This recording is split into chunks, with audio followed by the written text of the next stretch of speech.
ಈಗಾಗಲೇ ಹಿಂದಿನ ಎಪಿಸೋಡಲ್ಲಿ ಮಾತಾಡಿದ್ದಲ್ಲ, D K she ಅವರು ಮಿನಿಮಮ್ ಒಂದು 50 ಜನರನ್ನು ತೆಗೆದುಕೊಂಡ್ರೆ, 49 50 ಜನ ತೆಗೆದುಕೊಂಡ್ರೆ ಮಾತ್ರ ಬಿ ಜೆ ಪಿಯವರು ಒಪ್ಪಿದ್ರೆ ಮಾತ್ರ ಹೊಸ ಸರ್ಕಾರ ಅಥವಾ ಅವ್ರ ಪಕ್ಷ ತೆಗೆದುಕೊಂಡು ಬಾಯಿ ಬೆಂಬಲ ಕೊಟ್ಕೊಂಡು ಡಿ ಕೆ ಶಿ ಅವರು ಸಿ ಎಮ್ ಆಗುವಂಥ ಎಲ್ಲ ಸಾಧ್ಯತೆಗಳಿದ್ದಾವೆ. ಆದರೆ ಇದು ಸಾಧ್ಯನಾ ಅನ್ನೋ ವಿಚಾರ ಮಾಡಿದಾಗ ಸಹಜವಾಗಿ ಇವತ್ತು ಸಾಧ್ಯ ಅಂತ ಅನ್ನುವಂಥ ಮಾತು ಹೇಳಬೇಕಾಗಿದೆ. ಯಾಕಂದರೆ ಬಿ ಜೆ ಪಿಗೆ ಈ ಅವಕಾಶ ಬೇಕಾಗಿದೆ. ಕಾಂಗ್ರೆಸ್ಸನ್ನು ಪೂರ್ತಿಯಾಗಿ ಮಣ್ಣು ಕೊಡಬೇಕಪ್ಪ, ಅದು ಮನೆಗೆ ಹಚ್ಚಬೇಕು. ಈಗಾಗಲೇ ಹೇಳಿದಾರಲ್ಲ ಮೋದಿ ಅವರು ಸಾಕಷ್ಟು ಕಾಂಗ್ರೆಸ್ ಮುಕ್ತ ಭಾರತ, ಅವ್ರು ಎಂಥ ಅಧಿಕಾರ ಕೊಟ್ಟರು ಇವ್ರು ಹೇಗಪ್ಪ ಜಗಾಡುವಂಥವ್ರು, ಜನರ ಸೇವೆ ಮಾಡುವಂಥವ್ರು ಅಲ್ಲ, ಜನರ ಸೇವೆಗಾಗಿ ಇದ್ದವ್ರಲ್ಲ ಅಂಥೇಳಿ ಪ್ರಪೋಸ್ ಮಾಡ್ತಾ ಮತ್ತೇನೋ ಮಾಡ್ತಾ ಡಿ ಕೆ ಶಿ ಅವ್ರಿಗೆ ಬೆಂಬಲ ಸೂಚಿಸುವಂಥ ಲಕ್ಷಣಗಳು ಎದ್ದು ಕಾಣ್ತಾ ಇದ್ದಾವೆ. ಒಂದು ವೇಳೆ ಹೀಗಾದ್ರೆ ಕಾಂಗ್ರೆಸ್ ಸರ್ಕಾರ ಇಲ್ಲ, ಬಿದ್ದು ಹೋಗೋದ್ರಲ್ಲಿ ಎರಡು ಮಾತೇ ಇಲ್ಲ.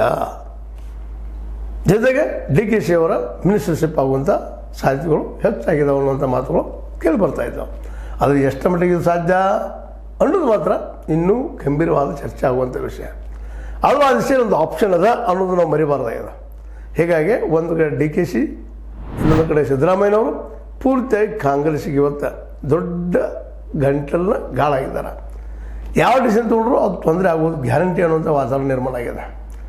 ಒಂದು ಅಂದಾಜಿನ ಪ್ರಕಾರ ಹೈಕಮಾಂಡ್ ಪ್ರಕಾರ ಏನಿತ್ತಪ್ಪ ಅಂತಂದ್ರೆ ಸಿದ್ದರಾಮಯ್ಯನವರು ಮುಖ್ಯಮಂತ್ರಿ